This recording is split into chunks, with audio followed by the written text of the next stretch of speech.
It's no mystery. Si Sheila, pinakaunang nagustuhan ko sa kanya is that yung kanyang heart is really good. She has this strong character na talagang pag meron siyang gusto, she will make sure na magagawa niya.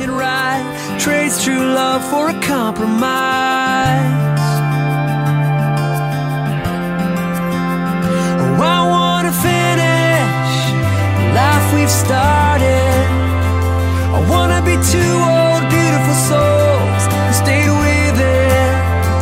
And in those times our feelings fade, I'm gonna give you the one thing that makes all the difference. Commitment. I considered him as my spiritual leader kasi siya yung nag-encourage sa akin, nagmo-motivate sa akin para i-dig ko pa yung knowledge ko about kay God and yung relationship ko sa Kanya. And nabibless talaga ako and na-inspire the way he devotes himself to God. First priority talaga. Needless to say din na syempre, physically, very attractive. She's beautiful and just exactly what I'm looking for talaga. Nung nakita ko siya, lalo na nung nakilala ko siya, talagang sabi ko, Lord, thank you. Kasi parang ito yung gusto mong maging partner ko.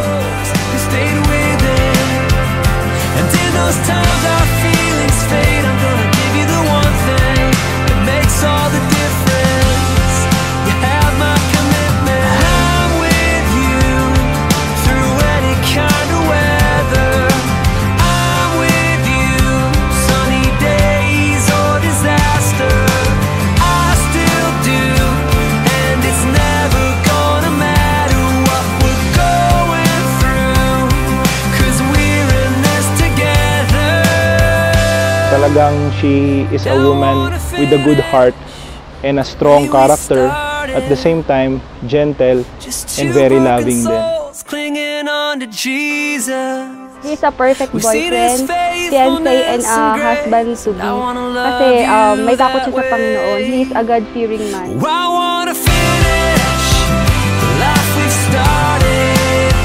Kapag si Lord ang nag-bless sa atin, siksik, liglig at umaapaw. Hindi lang siya mabuti, panloob, pogi rin siya sa panlabas. So as a man of God, spiritually, si Sheila malaking factor. I think siya yung ginamit ni Lord actually to encourage me to mature spiritually.